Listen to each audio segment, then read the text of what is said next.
Well, hi, folks. Welcome back. Another week goes by. We appreciate your indulgence, I guess would be the best way to put it.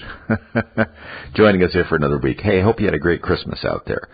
There's nothing better than the holiday season if things go well. And really, if things don't go well, it's still the holiday season. We try to make the best of it.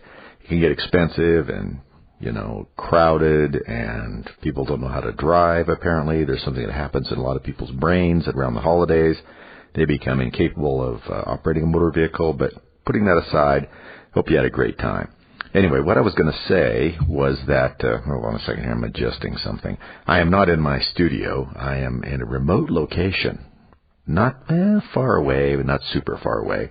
Not like Afghanistan or someplace. Still in the United States and not that far away from the West, which of course is the last best hope for America as near as I can tell. The West and the South, everything else seems to be slipping away from us. But, we might get it back. Hard to say. I think it's up to us, frankly.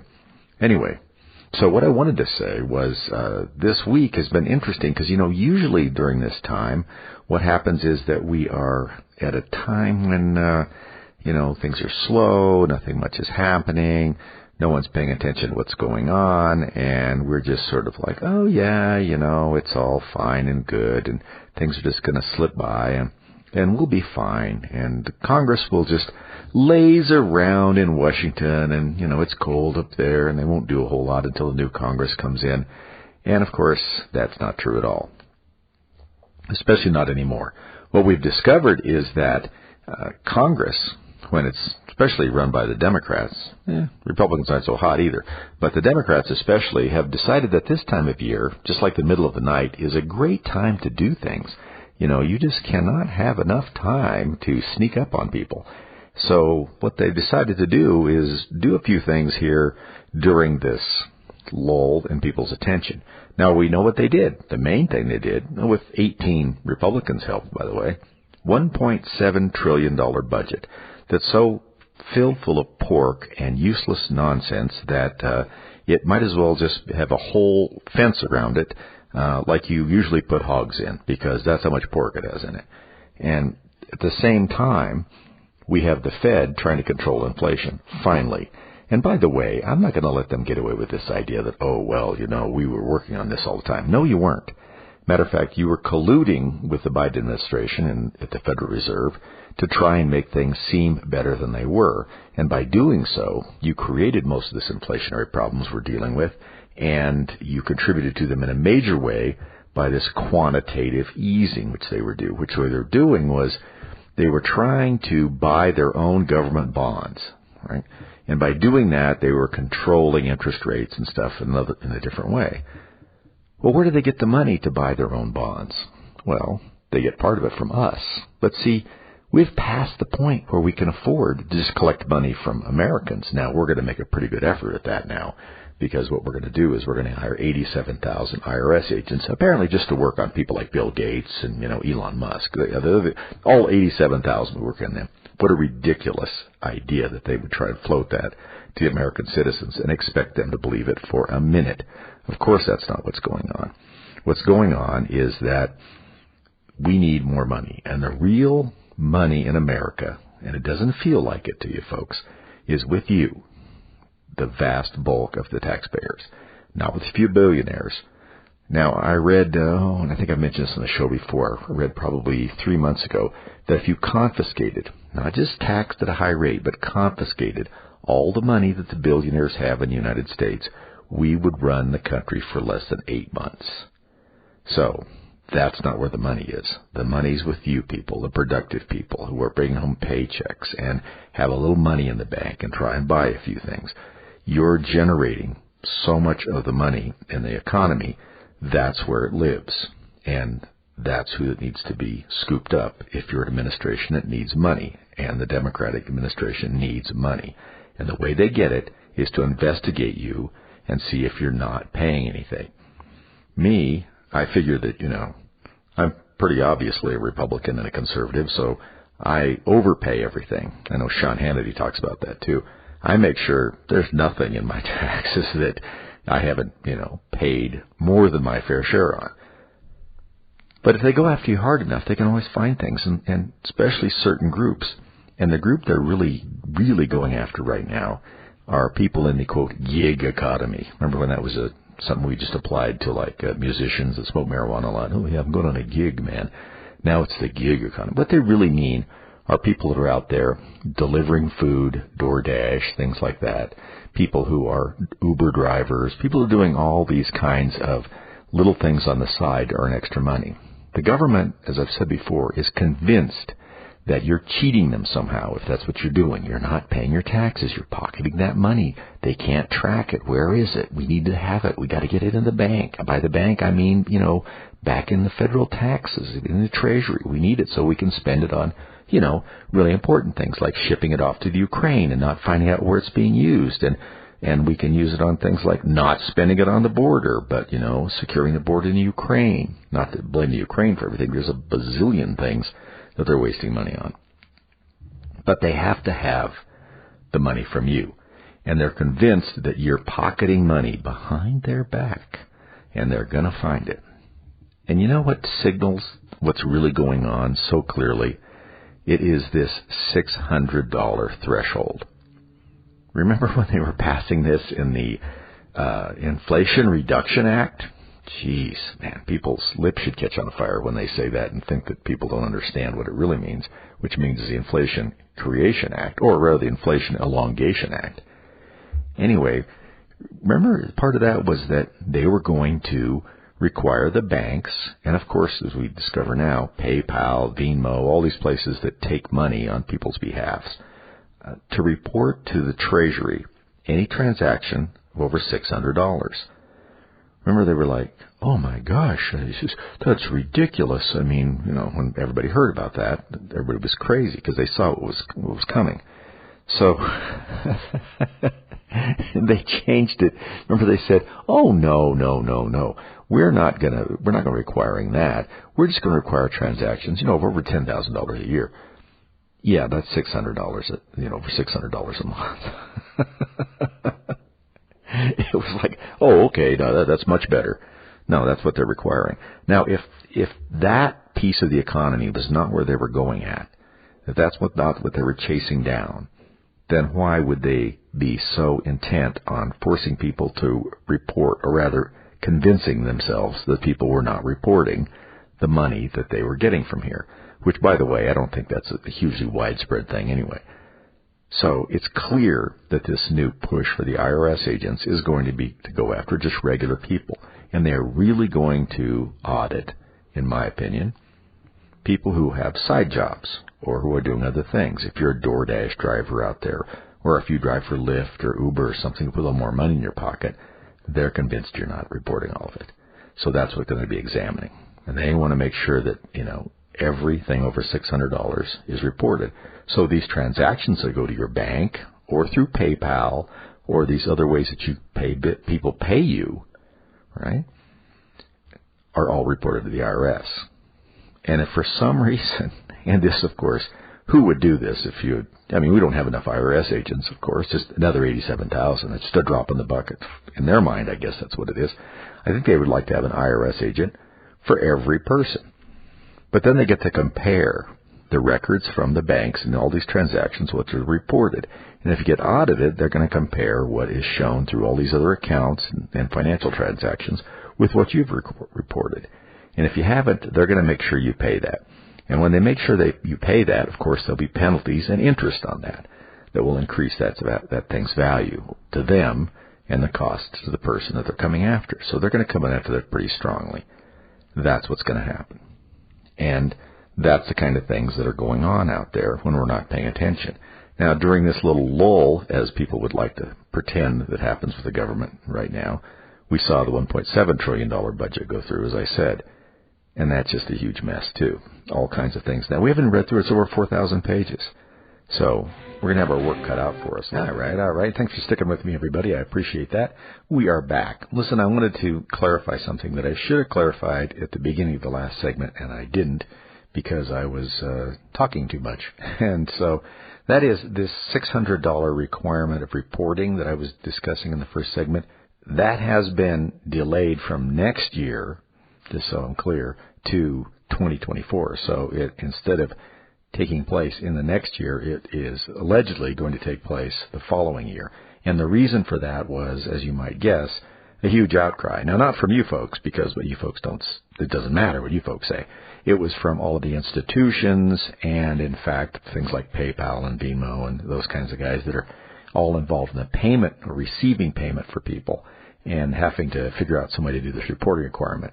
So they raised heck, and the administration decided, well, I guess we can hunt down taxpayers a little bit later if you're telling us you can't get it done next year and you don't have the mechanisms to do it yet. So while you develop these mechanisms to identify, label, and help us hunt down taxpayers to make sure we squeeze every drop out of them, we'll give you a little extra time. So it's still coming. It's just not coming as fast as I might have led you to believe. I should have said that in the beginning, but it's still coming. And what we could hope for is some kind of there's not really any hope. I was going to say some kind of change out of Congress, since at least the Democrats are not holding the House and the Republicans are.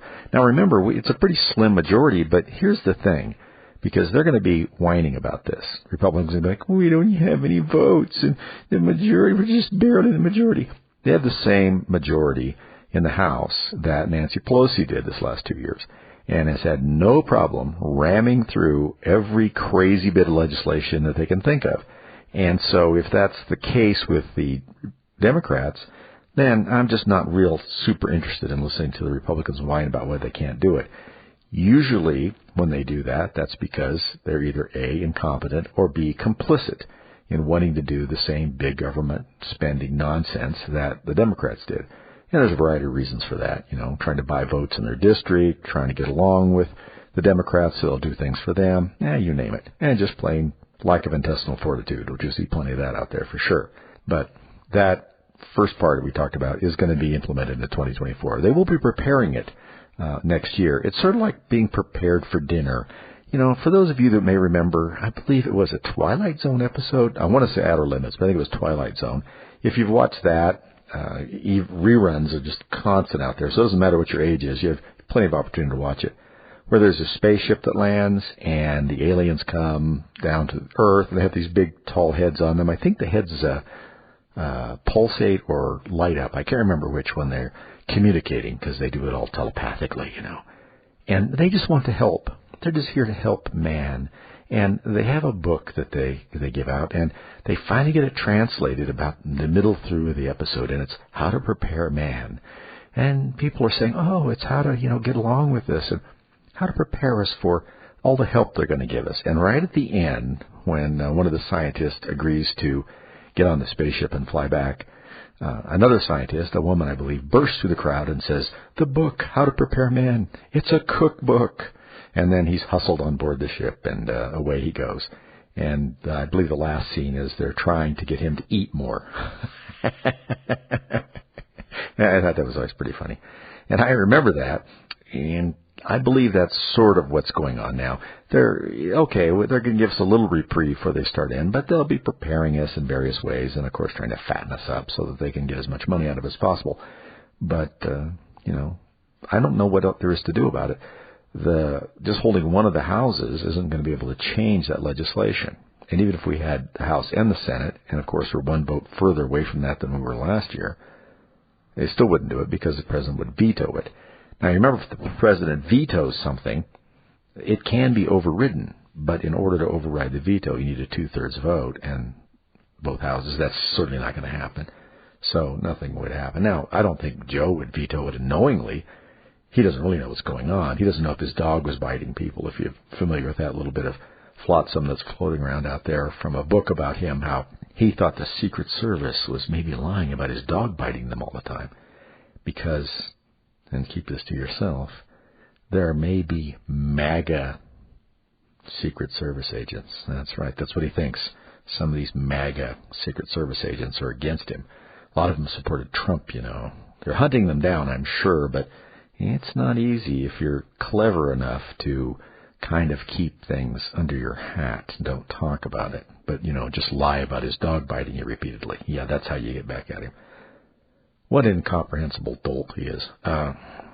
Luckily, he's surrounded by other incomprehensible dolts, so he doesn't stand out quite as much as he might, if you were around normal people. But let's talk about something else for a moment. One of the things that I'm always very pleased and a little surprised about is when we talk about how history reflects on present day. And, I have a big interest in history, and I'm very fascinated with it, as I've said many times before, history being the laboratory of the present and the future, for that matter. So I just can't believe that people don't spend more time examining it. And so I worry that sometimes if I get off on tangents and whatever, that it's a little tedious or boring. But you people are always so pleasant with me about it, and I get nice feedback on this kind of historical parallels that we take. This is an amateur historian here, and a keen observer, perhaps, of history and politics these days, but by no means an expert in historical goings on, like, say, Victor Davis Hanson or someone like that. But I do try and learn from it. And what's fascinating about it is some of the parallels that just jump out at you of what's going on today. One of them that just is, I just can't shake it, is every time I see these just crazy images of the illegal aliens, I don't know what else to call them. They are migrants, that's true. They are undocumented, that's true. And they are also illegal aliens, that is also true. Coming across the Rio Grande. Now, the Rio Grande isn't the Danube in Europe. The Danube is a big, deep river. But the Danube was always the dividing line between the Roman Empire and the more barbarian tribes. A lot of my ancestors, the Germans and the far northern Saxons all the way up into Norse, which didn't really get all the way down to the Danube. But a bunch of the tribes in there, and then tribes that were sort of inhabiting what was called the Sea of Grass out there in this area sort of around the Black Sea. Well, what had happened was that boundary had been pretty firmly established because the Germanic tribes, as they were called by the Germans, the Romans, and there were a lot of tribes that were not quite what we would think of as Germanic, but they sort of got thrown in the basket with everybody else, were pretty heavy fighters, unlike most of the Gauls, and most of the Gauls were what we think of as French now. Some of the Gauls were more Germanic. And the Germanic tribes were kind of a rough and ready people and not easily beaten, and were quite willing to fight to the last man there. And so the Romans had a hard time with them. And, of course, to get to most of them, you had to cross the Danube and the Rhine. But the Danube being a deep, difficult river, by the time they could get people across, they had a hard time supplying them and keeping up any kind of worthwhile force against them through supply problems and so forth. Also, the terrain was so different, it didn't really favor the Roman legions. Remember, the Roman legions really fought much better in more of an open environment and a forested region with a lot of water, a few bogs here and there and things like that. Not a good area to fight in a legion, even one as sophisticated and capable of rapid movement and tactical changes in how it operated as a Roman legion. Wasn't good. You could get lost in those forests, or you could go in, get split up, and so you didn't have a united front and attack from all sides, which is what happened to the Teutoburg Forest to them. But anyway, so they had decided, usually during the time of Marcus Aurelius, really, they sort of solidified the border along the Danube. And that was the crazy barbarian Germans and tribes, some of which came from Poland and things like that, or we think of as modern-day Poland, were relegated to that side, and that was just fine. You just stay over there, wear your goofy clothes, have your long hair, which, by the way, they had long hair. The Romans kept their hair fairly short and were clean-shaven. Now, remember, that a lot of that is sort of environmental. They are people from the Mediterranean, and it's nice and warm and breezy down there and this and that, so their clothing tended to be more like tunics, sandals. Even the Roman marching, what we think of sort of a boot, was sort of a sandal that had hobnails on it. But it was still, sort of basic, what you'd think of, you would find in Italy and so forth at that time. It was clothing more for an airier, drier, and warmer climate. The Germanic tribes, of course, didn't have that. So what they were looking to do was trying to stay warm. And so they looked very different. And they also wore their hair longer because it was cold, and they wore beards because it was cold. And so they were looking very different. And the word we get barbarian from, by the way, is the idea that the Romans thought their language sounded terrible. And they couldn't understand it. Now, if you hear Latin, real Latin, it's very light, and it's a very beautiful sounding language, but it's spoken more towards the front of the palate. Germanic languages and Slavic languages are much more deeper in the throat and tend to sound a lot rougher. The Romans thought that they sounded like they were saying the word bar, bar, bar, bar, bar all the time. So they got the word barbarian. We'll talk a little bit more about the barbarians and how. Don't let the sound of you. Alrighty then, here we are back. Thanks for sticking with me. I get a little long-winded on that stuff sometimes. I appreciate your patience. I just kind of want to lay the groundwork sometimes for some historical precedents that we see out there. And of course, what we're seeing now is, something that's been seen in various forms, probably countless times in human history, but although countless is sort of like saying infinite, but let's say many, many times in human history. When we see these influxes of people across borders and things like that, it certainly is a phenomenon that you see. And the question you have to put to yourself and see what you want to do with it is, can I learn something from it? And so that's why I wanted to bring up this, the 5th century. And I always get confused, by the way, on this. The 5th century, which would have been around the 400s, late 400s in Rome, it sort of just went kapoop. I mean, it was sacked by the Vandals, and there was a Gothic king installed in Rome after that, and they sort of existed for a while under that situation. But the real problem, the real final decline in Rome started really about 376, which would have been the 4th century. It's always confusing to me as I started to say about the centuries, because you think, wait a second, I mean, it's 3-something. How can it be the 4th century? It's like asking yourself, how can the 20th century be 1999? It just takes you a second to think about it. And, of course, the answer is because the 1st century, when we sort of calibrate that from the birth of Christ, the 1st century is from year 1 to year 100. So that means the 2nd century starts with 100. So that's, when you think about that, oh yeah, of course, that's how that works. But otherwise, it starts seeming, I don't know how that happened. Especially when you go back into ancient history, where you're talking about the 1st century, 2nd century, 3rd century. Anyway, about 376, right in there, the Gothic tribes that were coming in from Poland and Germany and out in the steppes area, around the Black Sea, which they had loosely called the Goths. And there were a bunch of different tribes, but they were loosely called the Goths, mainly by the Romans. And we're getting pushed that way towards the west by the Huns, which were a very wild-eyed, crazy tribe of fighters from the steppes of Asia, and they were being pushed that way by the Han Chinese Empire. So everybody was just sort of being like dominoes being pushed that direction. But the Danube River had always been sort of the dividing line there, as I'd said in the last segment. And finally, the Goths got across it. And they'd been asking permission to get across it from the Roman Empire, and they'd been, not letting them. They let a few across, and then this and that. And then the next thing you know, the whole civilization, as it were, of the Goths were finding a way to cross the Danube. And the Romans didn't do anything about it. And to be fair, at this point, they really couldn't. They were in a bad situation. They had sort of abandoned their military. It's like we have here. This is where I see the parallels. They'd sort of forgotten how they got to where they were.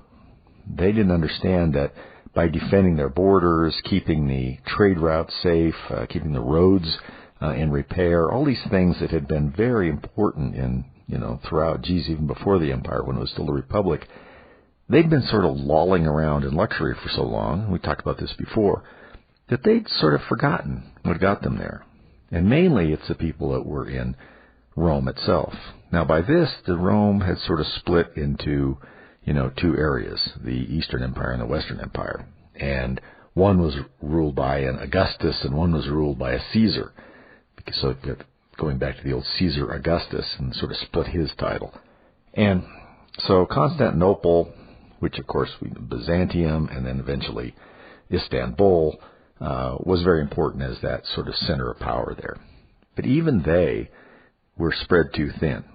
And Rome itself was just a corrupt mess. And it had always been sort of a corrupt mess. Let's not kid ourselves. That was what led to the dissolution of the Republic itself and ended up being an empire. But they'd get on their feet again for periods of time. They'd have 2 or 3 good leaders, emperors, and they even had 5 in a row one time, which was really unusual. But then they'd have 1 or 2, sometimes 3 in a row that were just terrible. And so they were moving along because in the end, they still had a connection with the idea that what made them powerful was keeping their borders, keeping their military really strong, and supporting all these basic kind of ideas and values that had put them there. And the Romans had always paid lip service at this point, but still believed in the idea of these sort of agrarian values, because Rome was sort of founded on the idea that, the people that lived out, they were farmers, and the folks that were growing the grapes and all these kinds of things that you find in Italy, that was where the backbone was. And when they recruited people for the legions, that was where they looked to first. All these hard-working sort of farm kids out there. And they didn't really recruit as much out of Rome itself because, there's a lot of rich people there. There were a lot of indolent people. And, the feeling was that you just got a stronger, more sort of a more thoroughly Roman person in the old style out in the countryside, which is the same thing we have here, isn't it? It's so similar. And they thought they made better legionnaires. They thought they were better because they were used to a little more hard living, and that they would do better in the field. And so those ideas they about hard work and honesty and all the things that they perceived was going on out there were virtues. Now, that doesn't mean they necessarily did that many of them in the city of Rome, certainly not in the Senate, but they paid lip service to them. By the time you get all the way out to the 4th century, you end up with them barely even paying lip service to it. Everybody was indolent, everybody's angling for their own thing. No one really was connected to the things that made them great. So when they had this huge influx of people from the other side of the Danube, and don't forget, the Goths had been in contact with the Romans for a long time now. So they were kind of Romanized. They understood what was going on over there.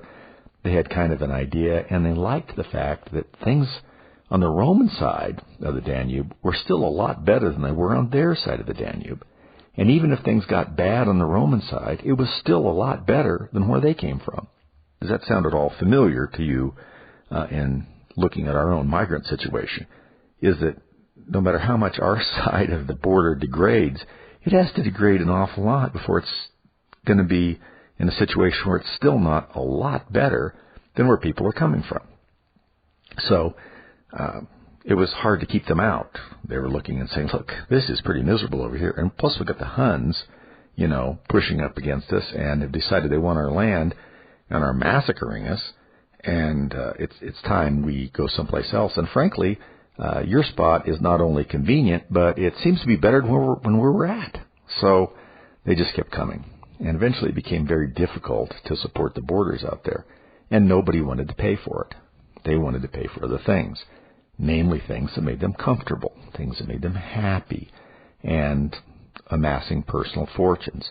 The people in the Senate no longer paid any attention at all, not even pretended to pay attention to what was going on the borders, and just figured out ways to siphon money off into their own pockets. Now, I'm not saying this is happening exactly that way now, but it seems to be angling that way. In our own situation, we seem to see so many people in government, and I've spoken to this before, that their idea about trying to hold things together, the period of time that they're interested in holding things together, even for their own good, has gotten shorter and shorter, or more brief. I mean, it used to be, in a period of years maybe. Now it seems like it's just a stumbling, grasping towards the next election, and nothing else matters. And if what they're doing to get elected this time all falls apart within, I don't know, another 6 months, as long as it's after the election, that's the way the cookie crumbles. And this is the same thing that happened then. And it puts you on this road to perdition. I mean, things just slowly start devolving, and the culture and even the streets, everything else become less pristine, become less Roman-like, less American-like. Things just don't get done as much. The roads don't get repaired as often. There's weeds everywhere in places there never used to be weeds.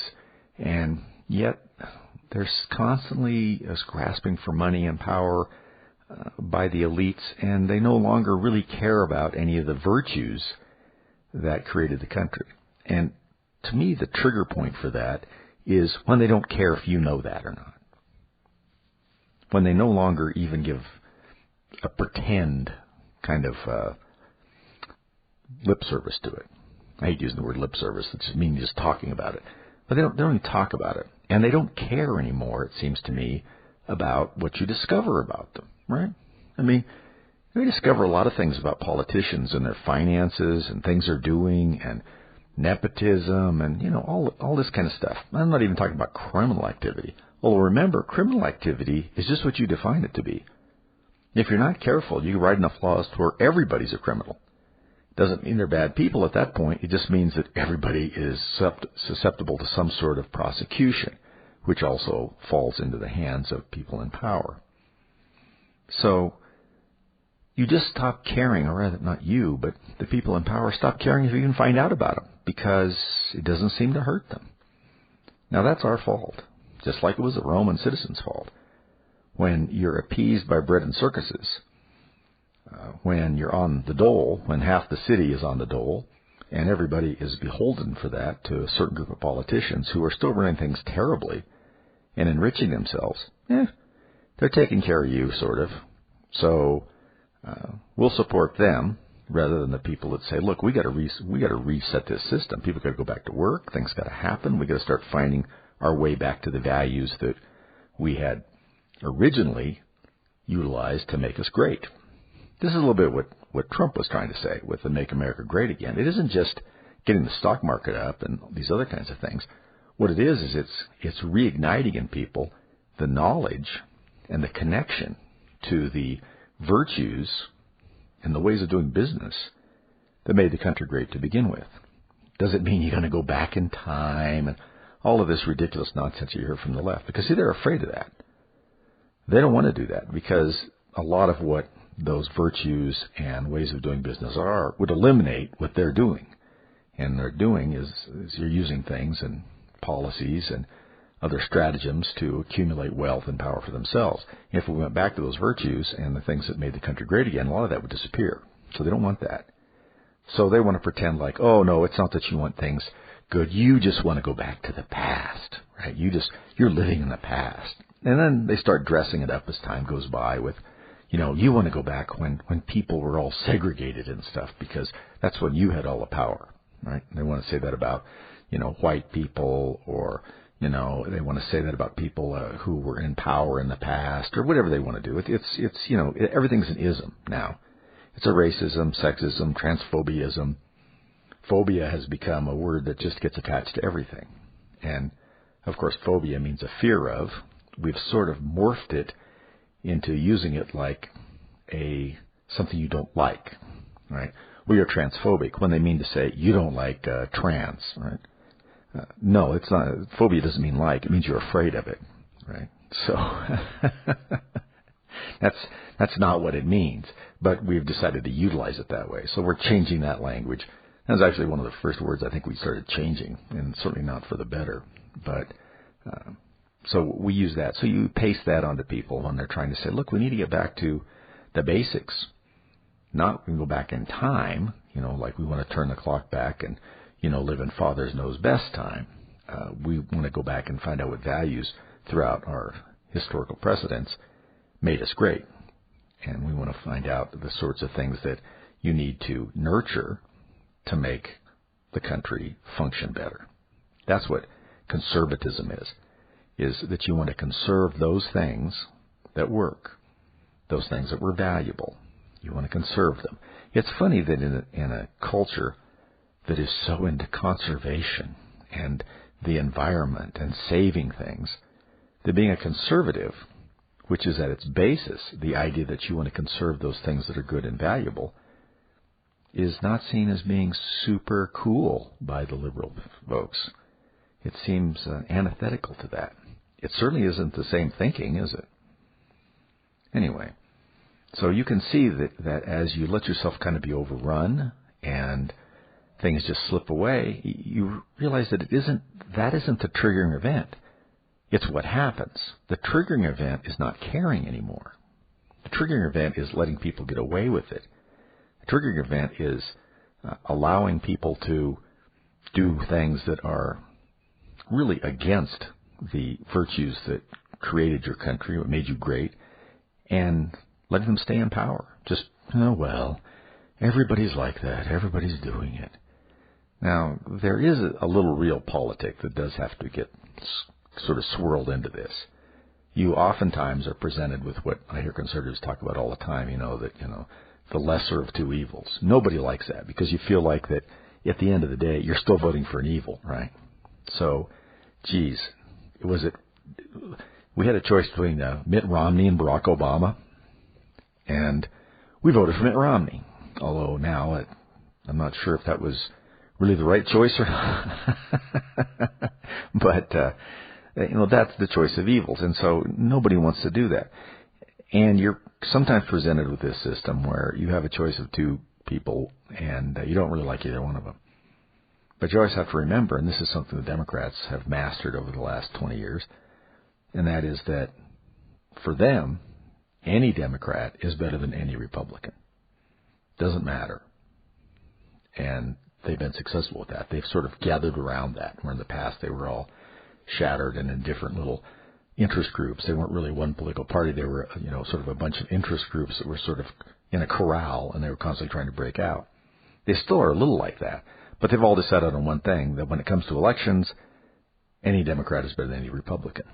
Certainly any conservative Republican. That's even more of a horrific thing to them.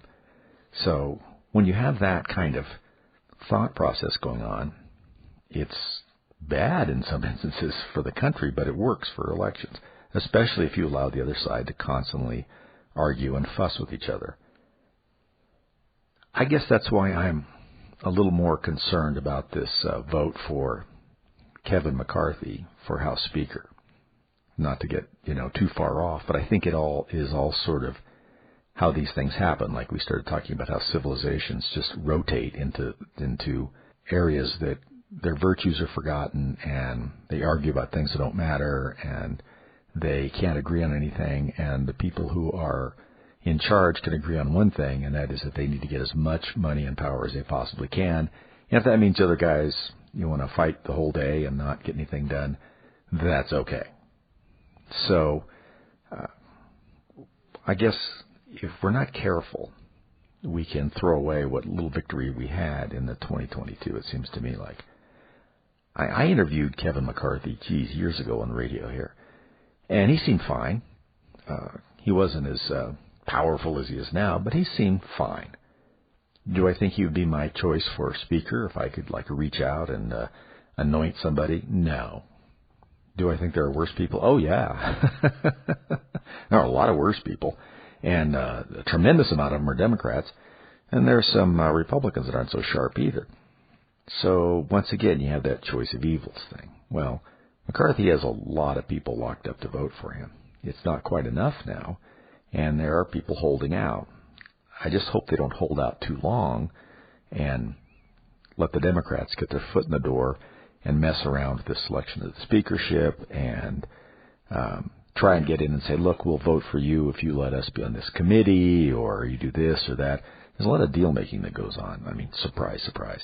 And this is an opportunity. If you don't have the votes to get something done like this, like the speakership, then you open the door for this sort of smoky back room, although I don't think it would be a vaping back room probably now, to make these deals to get some extra votes from across the aisle or this or that.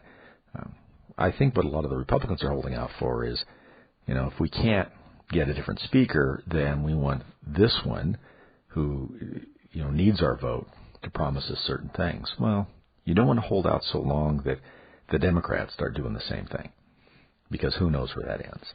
Now, I know it would look bad for McCarthy. I'm just saying politics are a difficult area to try and insert or assert, perhaps would be a better way to put it, to assert sort of principles. I think we could probably make a little sign and put it over the door that just says politics trumps principles, and that would probably be as right on as you're going to get, especially if you put it over Congress. And so I just hope that we don't get in too deep and end up squandering even further some of the ability to get something done in Congress. I mean, we have enough agenda now to where people can't decide what one they want and how fast to do it.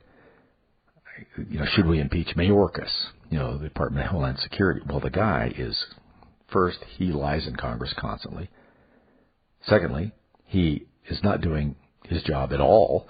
And thirdly, even when he's not doing his job, he seems to be doing things completely against what his job is.